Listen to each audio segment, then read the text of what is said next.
Welcome to Asma Fairy Tale. बहुत पुरानी बात है।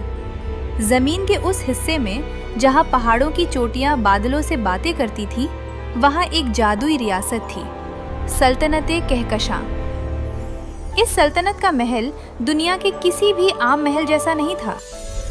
इसकी दीवारें सफेद संगे मरमर की थीं, लेकिन उनमें हीरे और मोती इस तरह जड़े हुए थे कि रात के वक्त पूरा महल आसमान के सितारों की तरह टिमटिमाता था। इस आलीशान महल में रहती थी शहजादी सिद्रा। सिद्रा का हुस्न ऐसा था कि देखने वाले पलक झपकना भूल जाते। उसकी रंगत सुबह की पहली किरण जैसी उजली थी और उसकी आंखें ऐसी गहरी नीली थी जैसे समुंदर का सुकून उनमें समा गया हो। जब वो चलती थी तो उसके रेशमी लिबास से घुंघरू की छन छन सुनाई देती थी। मगर दोस्तों, इतनी दौलत और शान और शौकत के बावजूद शहजादी सिद्रा का दिल उदास रहता था। उसके वालिद बादशाह अपनी सल्तनत के कामों में इतने मसरूफ रहते कि उनके पास अपनी बेटी के लिए वक्त ही नहीं था। सिद्रा की माँ बचपन में ही गुजर चुकी थी। सिद्रा का सारा दिन अपने खूबसूरत बाग में गुजरता। ये बाग भी आम नहीं था। यहाँ के फूल कभी मुरझाते नहीं थे और हवा में हमेशा गुलाब और चमेली की मीठी खुशबू रहती थी। सिद्रा अक्सर वहाँ बैठकर नीले पानी वाले फव्वारों को देखती और सोचती, क्या मेरी किस्मत में हमेशा अकेले रहना लिखा है? क्या कोई ऐसा दोस्त नहीं जो मुझे शहजादी नहीं बस सिद्रा समझकर चाहे? एक शाम मौसम बहुत सुहाना था। हवाओं में थोड़ी ठंडक थी। सिद्रा अपने महल से दूर जंगल के किनारे बनी मोती झील पर गई। इस झील का पानी आईने की तरह साफ था। सिद्रा किनारे पर बैठकर पानी में पत्थर फेंक रही थी कि अचानक उसे झाड़ियों में सरसराहट सुनाई दी। सिद्रा डर गई। उसने सोचा कोई जंगली जानवर होगा, लेकिन जब उसने गौर से देखा तो हैरान रह गई। वहाँ घास पर एक छोटा सा बेहद नाजुक और खूबसूरत सफेद सांप पड़ा था।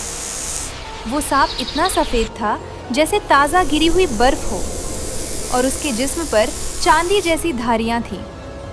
लेकिन वो बेचारा दर्द में था। उसे किसी शिकारी परिंदे ने जख्मी किया था और वो हिल नहीं पा रहा था। आमतौर पर सिद्रा सांपों से डरती थी, लेकिन इस सांप की आंखों में देखकर उसे डर नहीं लगा। उस सांप की आंखें जानवरों जैसी नहीं थी।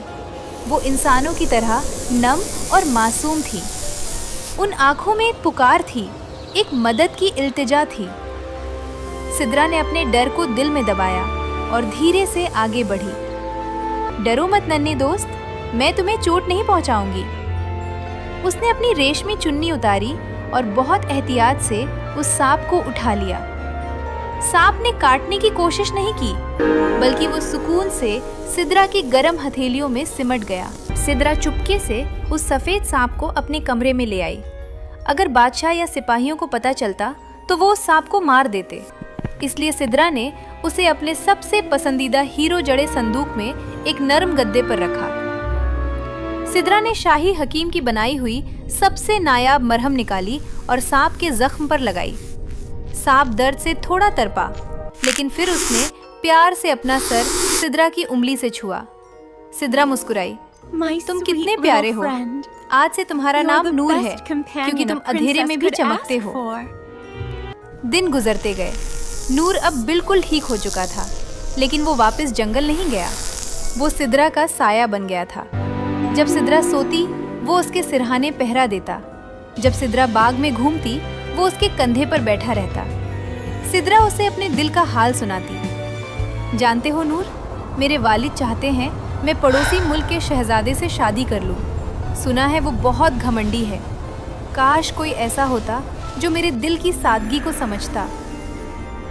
नूर खामोशी से सुनता रहता। सिद्रा नहीं जानती थी कि नूर दरअसल कोई मामूली सांप नहीं था।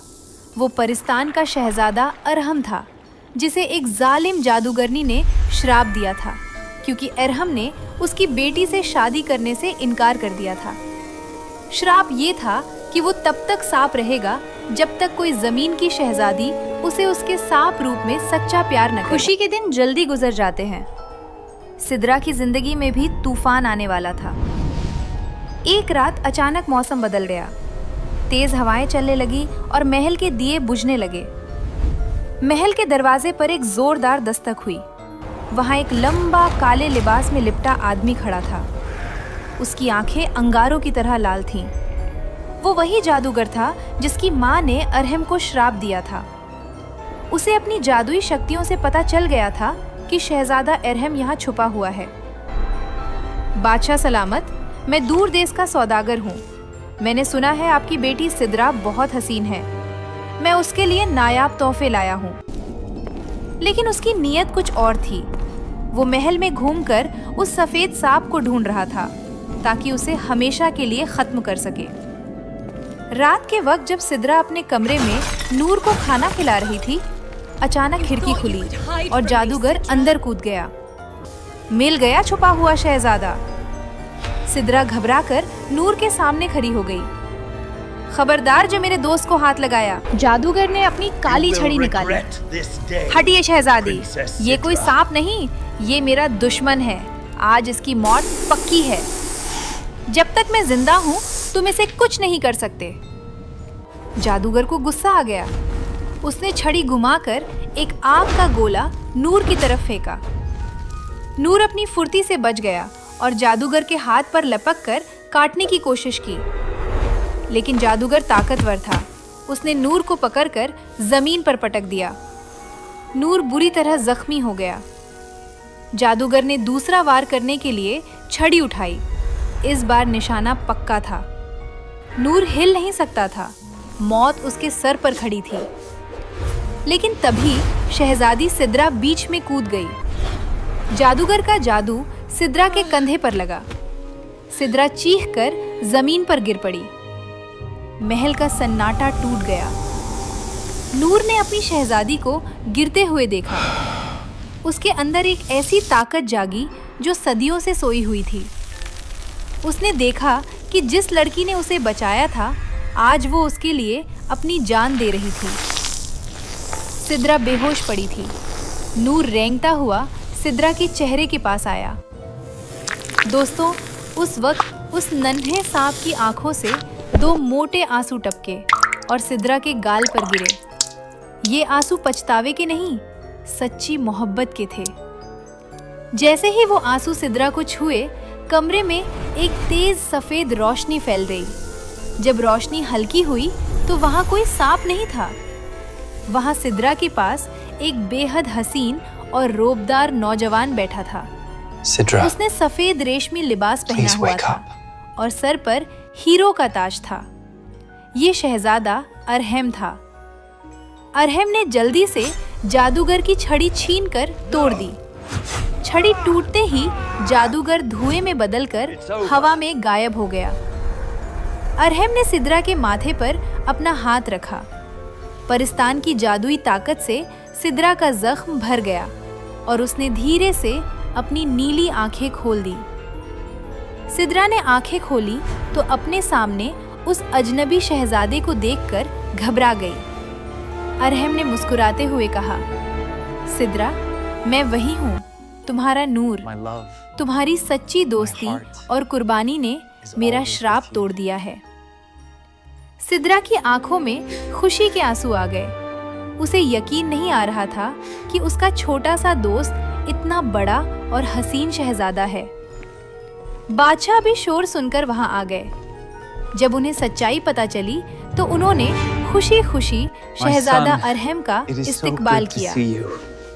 कुछ ही दिनों बाद सल्तनते कहकशां में एक शानदार शादी हुई। शहजादी सिद्रा और शहजादा अरहम की शादी। इस शादी में सिर्फ इंसान ही नहीं बल्कि जंगल के परिंदे और परिस्तान की परियां भी आई थीं, जिन्होंने आसमान से फूल बरसाए।